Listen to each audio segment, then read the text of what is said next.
할렐루야. 할렐루야. 우리 옆에 있는 분들랑 인사했으면 좋겠습니다. 참 잘 오셨습니다. 근데 왜 참 잘 오셨는지 알아요? 은혜 받고 돌아가시려고 오신 거잖아요. 우리 한 번 더 인사합시다. 은혜 받고 돌아갑시다.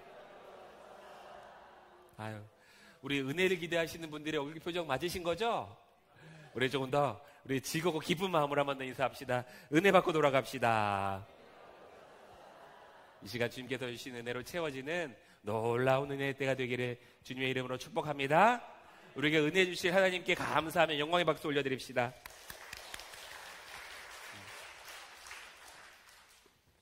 추석 명절입니다. 이 민족의 명절이라고 하는 시간, 가정이 다시 한자리에 모이는 시간입니다. 가정이 좋은 이유는 제가 말씀드리지 않아도 다들 생각하고 계시는 것들이 있으실 거예요. 아마 내가 모든 말을 다 하지 않아도 이해하고 믿어주는 사람들이기 때문에 가족이 함께하면 좋을 것입니다. 아무리 오랜만에 만나는 시간이라 할지라도 어색한 시간이 아니라 바로 어제 만났던 것처럼 삶의 이야기들을 계속해서 이어갈 수 있기 때문에 그래서 가족이 좋을 것입니다. 우리가 다 표현하지 않아도 그냥 얼굴 바라보는 것만으로도 때로는 목소리 듣는 것만으로도 지난 일주일의 시간들이 지난 세월들이 얼마나 고되었는지 얼마나 힘들었는지 때로는 얼마나 좋았었는지 마음으로 알 수 있기 때문에 가족이 함께하는 즐거움이 있을 것입니다. 때로는 그래서 더 힘들기도 해요. 다 표현하지 못하기도 합니다. 부모님이 걱정하실까봐 아무리 힘들어도 내색하지 못하는 자녀들의 모습들, 자녀들이 속상해 할까봐 그냥 좋은 모습으로 있는 부모님의 시간들. 그러다 보니 오해가 쌓이는 관계가 가족의 관계이기도 합니다. 반대로 가족은요, 세상 말할 것도 없이 가장 차가운 관계가 되기도 합니다. 그래도 일반적인 관계 속에서는, 일반적인 만남 속에서는 기본적인 예의는 잘 지키잖아요. 그래도 기본적인 매너는 잘 지키면서 대화하잖아요. 그런데 가족 간에 불편한 일이 생기잖아요. 그러면 상대방을 전혀 배려하지 않은 채 말을 막 쏟아내기 시작합니다. 세상 누구보다도 나를 아프게 하는 사람이 가족이기도 합니다. 아마 기대하는 것이 많아서 그럴지도 모릅니다. 이 정도는 가족이니까 해줘야 된다고 생각하기 때문에 그럴 수도 있습니다. 기대가 많아지다 보니까 실망이 커지기도 합니다. 그러다 보니까 더 냉랭하고 차가운 관계가 되기도 합니다. 가정은 참 세상에 어떠한 관계로도 설명할 수 없는 특별한 그러한 만남입니다. 그런데 잘 들여다보면요, 이 만남은 하나님과 우리 사이의 관계를 잘 보여주기도 합니다. 성경은 가정에 대해서 뭐라고 이야기하고 있냐면요, 우리가 이따 말씀 나누겠지만 성경은 하나님께서 제일 처음 만드신 공동체로 우리들에게 가정을 허락하셨어요. 그리고 그 가정을 통하여서 뭐라고 설명하고 계시냐면, 야, 이 가정 나의 형상, 나의 모습이 잘 드러난 곳이 되어야 한다, 그렇게 말씀해 주셨습니다. 그게 창세기 1장 27절과 28절의 말씀이에요. 제가 읽어드릴게요. 하나님이 당신의 형상대로 사람을 창조하셨으니, 하나님이 하나님의 형상대로 우리를 만드셨대요. 곧 하나님의 형상대로 사람을 창조하셨다. 하나님의 형상대로 사람을 창조하셨다고 되어져 있는데 그 사람을 구분해서 이야기하고 계셔요. 하나님이 그들을 남자와 여자, 남성과 여성으로 창조하셨다. 그렇게 계속해서 그 뒤에 말씀을 이어가고 계셔요. 나는, 그리고 내 아내는, 내 남편은, 우리 가정은, 우리 공동체는 하나님께서 창조하셨는데 그 창조하신 모습이 어떠냐면요, 하나님이 그들에게 복을 베푸셨다. 하나님 그들에게 말씀하기를 생육하고 번성하여 땅에 충만하라고 말씀하셨다.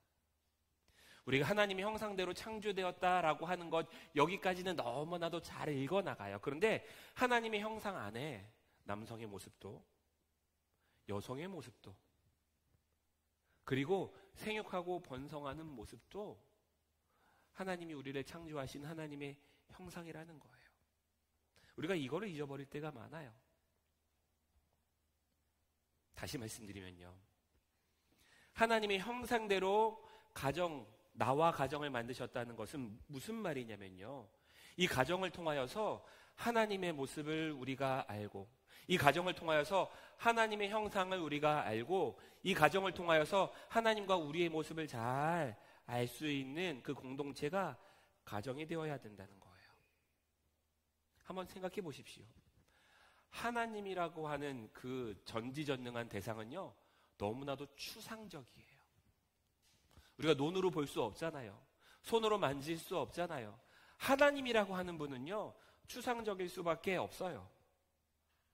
그런데 그 추상적인 하나님이 그대로 우리들의 삶 가운데 보여주고 계시는데, 그 하나님의 모습이 우리들의 가정 가운데 드러날 수 있도록 해주셨다는 거예요. 그래서 가정을 세우셨고, 이 가정을 통하여서 하나님이 어떠한 분이신지를 구체적으로 경험케 하시는 거예요. 좀 더 구체적으로 이야기해 볼까요? 부부간의 뜨거운 사랑의 마음 있잖아요. 어떤 이유가 없어요. 남성과 여성이 만나서 그냥 스파크가 딱 튀어가지고 이유 없이 사랑하는 관계를 맺어갑니다. 뿐만 아니라 부부간의 가장 중요한 건 신뢰의 모습이잖아요. 믿음의 모습이잖아요. 부부간의 이 신뢰와 모습이 깨어져 버리면 사실은 부부의 모습이 아니잖아요. 하나님과 우리 사이의 신뢰의 모습, 그것들을 잘 훈련할 수 있도록 부부를 허락하셨어요. 이유 없는 사랑, 우리가 자녀를 사랑하는 그 사랑의 모습들을 한번 보십시오. 우리의 자녀를 이유가 있어서 사랑하시나요? 그가 우리에게 용돈을 줘서 그들을 사랑하시나요? 그가 우리들을 안아주고 품어주고 우리를 찾아와서 때마다 시마다 뽀뽀해주고 그래서 그들을 사랑하시나요? 아니잖아요. 자녀이기 때문에 그들을 사랑하는 거잖아요. 하나님이 우리를 사랑하시는 모습이 무엇인지를 이 자녀들을 사랑하는 그 사랑하는 모습을 통하여 설명하고 계시고, 우리들의 인생, 어렸을 적에는 사랑을 받는 인생으로 살아가다가 어느덧 성장해 나가며 사랑을 주는 삶으로, 사랑을 남기는 삶으로 살아가기 시작하잖아요. 이게 하나님과 우리 사이에서 보여주시는 하나님의 관계를 우리들에게 보여주시기 위하여 허락하신 게 하나님의 형상으로 창조하신 가정이라는 것입니다. 그래서 하나님께서는 세상을 창조하시고 첫 번째 만남으로 부부의 관계를 허락하셨고, 그리고 나서 자녀들을 생산케 하시어 생육하고 번성케 하셨습니다. 그래서 하나님께서는 이 가정을 세우셨는데, 결국에는 하나님의 형상을 알아가는 것, 하나님의 모습을 알아가는 것, 하나님과 가까워져 가는 것, 그곳이 어디냐면요, 이곳이 예배이고 이곳이 교회이잖아요. 그래서 하나님께서는 이 땅에 가정을 세우신 이유는 뭐냐면, 이 가정을 통하여서 예배하게 하시고 이 가정을 통하여서 작은 교회가 되도록 하나님께서 허락하셨다는 거예요. 오늘 우리가 읽은 성경 본문의 말씀이 바로 최초의 가정에 대한 이야기입니다. 한 남성과 한 여성의 만남을 기록하고 있어요. 인류 역사상 최초의 사랑 고백의 이야기들이 담겨져 있는 게 우리가 오늘 읽은 성경 본문의 말씀입니다. 창세기 2장 23절의 말씀, 우리 세번역 성경으로 같이 한번 읽어보면 좋을 것 같아요. 우리 같이 읽겠습니다. 시작. 살도 나의 살, 남자에게서 나왔으니 여자라고 부를 것이다. 아멘. 우리 이 말씀을 오해하는 게 뭐냐면요, 이 뒷부분만 먼저 읽어요. 남자에게서 나왔으니 여성은 남성에게 순종해야 된다. 이런 얘기를 하려고 이 말씀 주신 거 아니에요. 뼈도 나의 뼈, 살도 나의 살이라고 하는 것은 이 사람의 아픔이 나의 아픔이고 이 사람의 기쁨이 나의 기쁨이라는 거예요.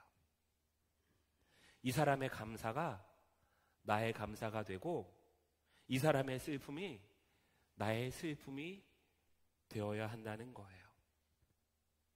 하나님께서 세우신 첫 번째 가장 작은 교회인 가정은요, 나와 너의 이야기가 아니라 우리의 이야기라는 거예요.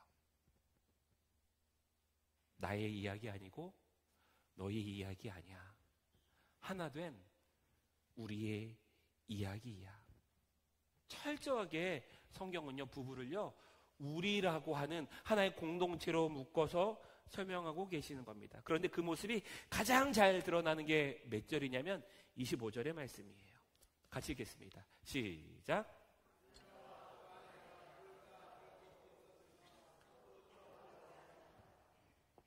벌거벗고 있었으나 부끄럽지 않았대요.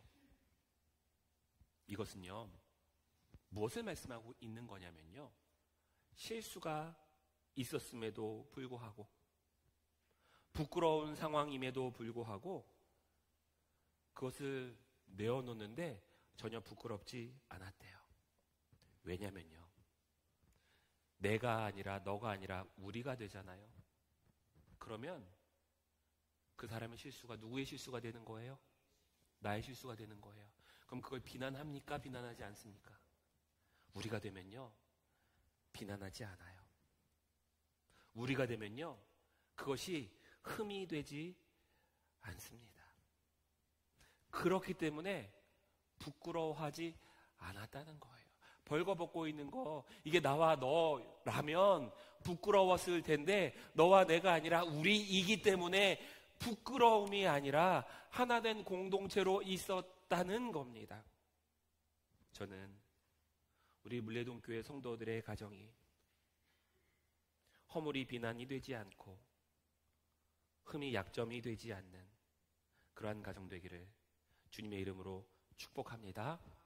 혹시 내 배우자의 흠과 내 배우자의 약점을 내가 바라보았다면 그것으로 비난하는 것이 아니라 같이 가슴 아파하며 눈물 흘리며 함께하는 그런 가정 되기를 소망합니다. 이게 제 최초의 가장 작은 교회의 모습이에요. 이 교회의 모습이 물레동 교회의 모습이 되어야 됩니다. 그래서 물레동 교회도 서로의 실수가 있을 때 그것을 비난하고 손가락질하는 것이 아니라 서로 안아주고 품어주는 그러한 가정 되기를 주님의 이름으로 축복합니다. 성경에는요, 분명하게 우리들에게 말씀하시고 설명하고 계셔요. 가정은 부끄러움을 내어놓을 수 있는 곳이다. 가정은 허물을 숨기는 곳이 아니라 그것을 내어놓을 수 있는 곳이다. 저는 우리 물레동 교회가 서로 어렵고 힘든 일이 있을 때 그것을 내어놓고 서로를 안아주고 품어주는 그런 가정의 모습이 되는 교회 되기를 주님의 이름으로 축복합니다. 이게 뭐냐면요, 이게 내 살이 되고 이 사람의 살이 내 살이 되고 이 사람의 뼈가 내 뼈가 되는 삶인 거예요. 이 사람의 아픔이 나의 아픔이 되고 이 사람의 기쁨이 나의 기쁨이 되는 거예요. 이게 하나님의 형상대로 만들어진 가정의 모습입니다. 우리 물레동 교회를 이러한 공동체로 부르신 그런 하나님께 감사하며 우리 다시 한번 영광의 박수를 올려드립시다. 제가 어느 한 권사님의 이야기를 좀 해보려고 해요. 어느 교회에 신앙이 좋은 김 권사님이 계셨어요. 그런 남편은 신앙이 없었습니다. 처음에는 매주 교회 가자고 이렇게 이야기했는데 맨날 교회 가자고 하니까 그게 갈등이 되고 다툼이 되는 거예요. 그래서 언젠가부터는 1년에 한두 번 교회 있을 때마다, 행사 있을 때마다 교회 같이 가자고 이렇게 이야기하곤 하셨어요. 그런데 어느 날 이제 교회 초청 예배가 있어서 남편 보고 교회 같이 가자고 말을 합니다. 그래도 남편이 묻는 거예요. 아니, 당신 교회 가면 도대체 뭐가 좋은 거야? 왜 교회 가는 거야? 김 권사님이 이렇게 말씀하시는 거예요. 아, 예수 믿으면 천국까지. 그래? 그래서 남편이 다시 묻습니다. 아니, 그러면 당신은 교회 다니니까 천국 가겠네? 아, 그럼 물론이지. 내가 교회 다니니까 당연히 천국까지. 다시 남편이 묻습니다. 그럼 나도 교회 다니면 천국 가서 당신이랑 영원히 사는 거야? 그럼요, 맞아요. 당신도 교회 가면 천국 가서 영원히 나랑 같이 사는 거예요. 내 남편이 뭐라 그랬을까요? 절대 교회 가서는 안 되겠구나. 제가 이렇게 우스갯소리로 이야기하지만 사실 이 권사님의 가정은요, 하나님의 형상에 잘 드러나는 가정의 모습은 아니었을 겁니다. 남편의 기쁨이 나의 기쁨이 되고 남편의 아픔이 나의 아픔이 되는 그러한 가정은 아니었을 거예요. 서로의 연약함이 드러나도 부끄럽지 않은 관계, 부족함이 보여도 숨기지 않아도 되는 관계, 이것이 가정의 본질인데 아마 비난하고 헐뜯고 아픔이 되는 가정의 모습들이 그 안에 있었을 것입니다. 근데 저는 누군가 우리의 가정을 바라볼 때 그 가정에서 천국의 모습이 보이는 그런 가정 되기를 주님의 이름으로 축복합니다. 근데 그 이유가 있어요. 가정 안에서요, 다툼이 있고 싸움이 있고 갈등이 있을 수밖에 없는 이유가 있어요. 왜냐면요, 하나님께서는요, 사람으로 만드셨다라고 하고 그렇게 끝내지 않으셨잖아요. 그 뒤에 뭐라고 말씀하셨냐면 남성으로 만드셨고 여성으로 만드셨다고 이야기하고 계셔요. 서로 다름에 대한 이야기를 하고 계십니다. 제가 부부 세미나나 이제 교회학교, 결혼학교 같은 거 이제 강사로 가게 되면 자주 인용하는 책이 있는데 화성에서 온 남자, 금성에서 온 여자라고 하는 책이 있어요. 남성과 여성은 언어도, 감정도, 사고방식도 완전히 다르다는 거예요. 예를 들어서 이런 거죠. 아내가 집에 와서는 오늘 너무나도 힘들었어. 그냥 일하는데 너무나도 지쳐서 도대체 그 일 너무나도 힘들었어. 그럼 남편들은 뭐라고 합니까? 그만둬. 나가지 마. 안 나가면 되잖아. 왜 나가놓고 힘들다 그래? 그렇게 이야기해요. 그러면 남편은 속으로 뭐라고 생각해요? 아싸, 내가 문제를 해결해줬어. 근데 사실은 이런 대화 속에서 대화가 단절되어지는 것을 우리는 여러 번 경험합니다. 남성과 여성은 완전히 다르게 만드셨죠. 하나님께서 남성을 흙으로 만드셨습니다.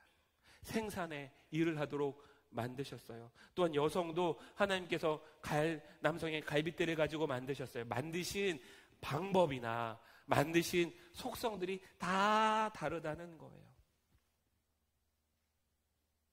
그리고서 하나님께서 그러면서 하나님 형상이라고 말씀하시는 이유는 뭐냐면요, 다르게 만드셨지만 그 다름을 통해서 서로가 완전해지라는 거예요.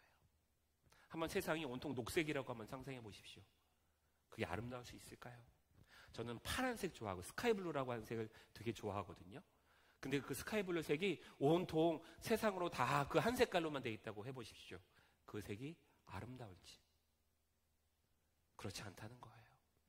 세상에는 다양한 색이 있기 때문에 아름다운 것이고, 우리 하나님께서 우리 인간들을 창조하실 때도 다양한 속성과 다양한 모습들, 다양한 역할들로 창조하셨다는 거예요. 누가 옳고 그른지를 우리가 따질 것이 아니라 둘이 함께 온전해지는 그 길을 찾는 것, 이것이 부부의 만남이라고 하는 것입니다. 그러기 위해서는요, 우리가 해야 될 게 있어요. 저를 따라해 주시기 바랍니다. 나는 복된 존재입니다. 나는 복된 존재입니다. 내가 복된 존재가 되는 거예요. 우리는요, 무언가를 막 찾아다닙니다. 그 찾아가는 것을 무엇을 찾아다니냐면 나보다 좋은 것, 나보다 잘하는 것, 나보다 괜찮은 것 찾아다니면서 그것으로부터 도움받고 그것으로부터 문제를 해결해 나가고, 그것이 복이라고 우리는 생각을 해요. 성경은요, 좀 다르게 이야기하고 있습니다. 룻과 보아스의 이야기를 좀 나눠보려고 해요. 엘리멜렉이라고 하는 사람과 그의 아내 나옴이라고 하는 사람이 유다 땅에 살았습니다. 근데 흉년이 찾아온 거예요. 그래서 두 명의 아들들과 함께 먹을 것을 찾아 이방 땅인 모압 땅으로 향해 갑니다. 하지만 그 이방 땅에 가서 보니까 이 나오미가요, 자기의 남편도 죽고 두 아들도 죽어요. 이제 누구만 남냐면 며느리 2명만 남았습니다. 근데 그 중에 단 한 사람, 모압 여인이었던 며느리 룻이 나오미의 곁에 남았어요. 그때 모압 여인이었던 룻은 시어머니에게 이렇게 말합니다. 룻기 1장 16절이에요. 같이 읽겠습니다. 시작.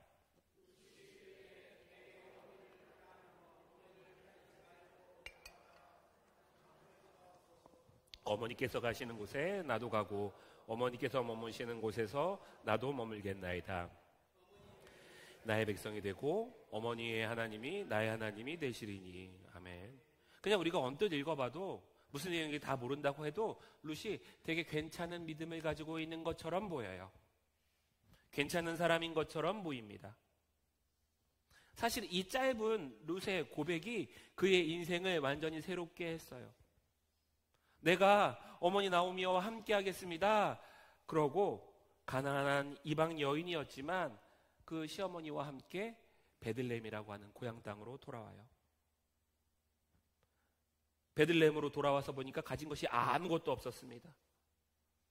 그래서 룻은 살기 위해서 이삭을 주우러 밭으로 나아갔어요.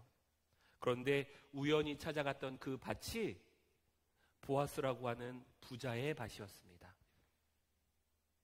놀라운 것은요, 하나님의 방식에는 우연이 없다는 거예요.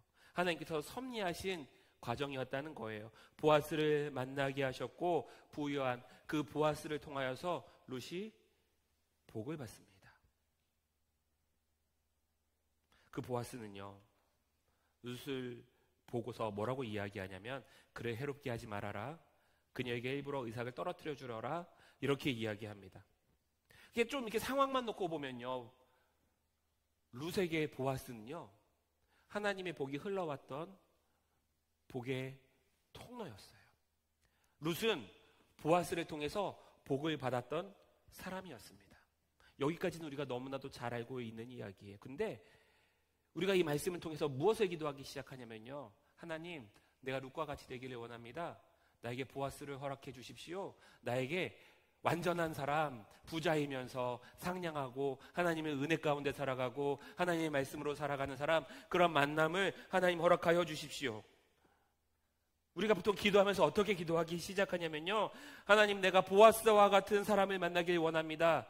여기서 이럴 정도 기도하는 건 괜찮아요. 내 남편을 바라보면서 하나님, 왜 저 사람은 보아스와 같은 사람이 아닙니까? 하나님 원망하기 시작합니다. 하나님, 왜 내 아내는 저 보아스와 같이 완전한 사람이 아닙니까?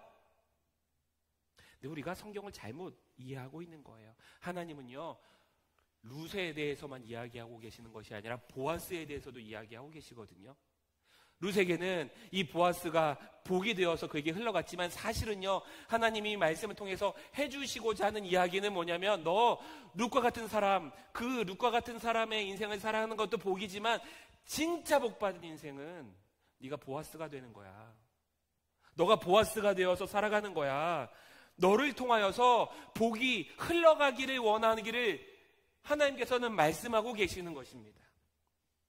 우리는요, 매일매일 보아스를 찾아다녀요. 그리고 내 남편, 내 아내 바라보면서 왜 저 사람은 보아스 같지 못할까 원망하면서 살아가기도 합니다. 근데요, 하나님께서 우리들에게 말씀하시는 것은, 하나님께서 우리들에게 이야기하시는 건 무엇이냐면요, 네가 보아스가 돼. 너를 통하여서 수많은 룻과 같은 사람들, 그들을 향하여서 너가 복을 흘려보내. 하나님은요, 이 룻의 말씀을 통하여서 이렇게 말씀하고 계신 겁니다. 보아스라고 하는 그 이름 안에 그 비밀이 있어요. 보아스의 그 히브리어 뜻은 뭐냐면요, 그 안에 능력이 있다는 뜻을 가지고 있습니다. 그 안에 능력이 있다. 이것은요, 단순히 힘이 세다는 것을 가지고 의미하는 게 아닙니다. 이것은 무엇을 의미하는 거냐면요, 그 안에 하나님의 은혜가 머문다는 것을 의미하는 거예요. 보아스가 능력이 있고 보아스가 괜찮은 사람이라고 말하는 것은요, 그가 재물이 있기 때문이 아니라, 그가 권력이 있기 때문이 아니라, 그가 괜찮은 사람이고 그가 복의 근원이라고 하는 이유는 뭐냐면요, 그 안에는요 하나님의 은혜로 살아갔던 사람이라는 거예요. 그의 인생은요 하나님의 은혜로 살았던 사람이라는 거예요. 그랬기 때문에 그가 가지고 있는 그 재산을 흘려보낼 수 있었고요, 가난하고 힘들고 어려운 사람들을 향하여서 도움의 손길을 내어놓을 수 있었던 거고요, 하나님 말씀대로 순종하면서 말씀 그대로 살아갈 수 있었던 겁니다. 그가요 복의 근원이라고 우리가 이야기하는 그 이유는 뭐냐면요, 하나님의 은혜로 살았던 사람이기 때문에 그래요. 사랑하는 물레동교회 성도 여러분, 저는 우리의 가정에 우리 성도님 한 사람 한 사람을 세우신 이유가 있음을 믿습니다. 하나님께서 하나님의 형상대로 우리를 창조하셨고 우리의 가정 가운데 하나님께서 세우셨다면 그것은 네가 보아스가 되어서 너의 가정에 하나님의 은혜가 흘러가게 하라. 네가 보아스가 되어서 하나님의 사랑이 흘러가게 하라. 네가 보아스가 되어서 하나님의 능력이 흘러가게 하라. 이렇게 말씀하고 계시는 거예요. 사랑하는 물레동교회 성도 여러분, 우리 아내에게, 우리의 남편에게, 우리의 자녀에게, 우리의 부모에게 복을 흘려보내는 그러한 사람 되기를 주님의 이름으로 축복합니다. 주님, 내가 좋은 사람 만나게 해주십시오. 나를 도와주는 사람 만나게 해주십시오. 나를 지켜주는 사람 만나게 해주십시오. 이런 만남도 우리에게 필요하지만 이거보다 더 큰 근원적인 복은 무엇이냐면요, 누군가에게 좋은 사람이 되어주고요, 누군가를 도와주는 사람이 되고 누군가를 지켜주는 사람이 되는 거예요. 우리의 인생이 그런 인생 될 수 있도록 하나님의 은혜 가운데 살아가는 그런 삶 되기를 주님의 이름으로 축복합니다. 룻은요 믿음으로 보아스를 만났고 보아스는 은혜로 하나님의 복을 흘려보냈습니다. 저는 이 자리에 있는 성도님들도 내 남편이, 내 아내가 보아스 같은 사람, 돈도 명예도 성품도 인격도 다 갖춘 사람, 그러한 사람이 아니라 실망하는 것이 아니고 내가 보아스 같은 사람이 되어서 나를 통해 은혜가 흘러가는 물레동교회 성도의 가정이 되기를 주님의 이름으로 축복합니다. 말씀을 정리합니다.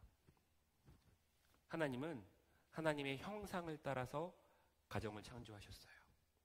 그랬기 때문에 우리의 가정은 예배 공동체, 작은 교회의 모습을 가져야 합니다.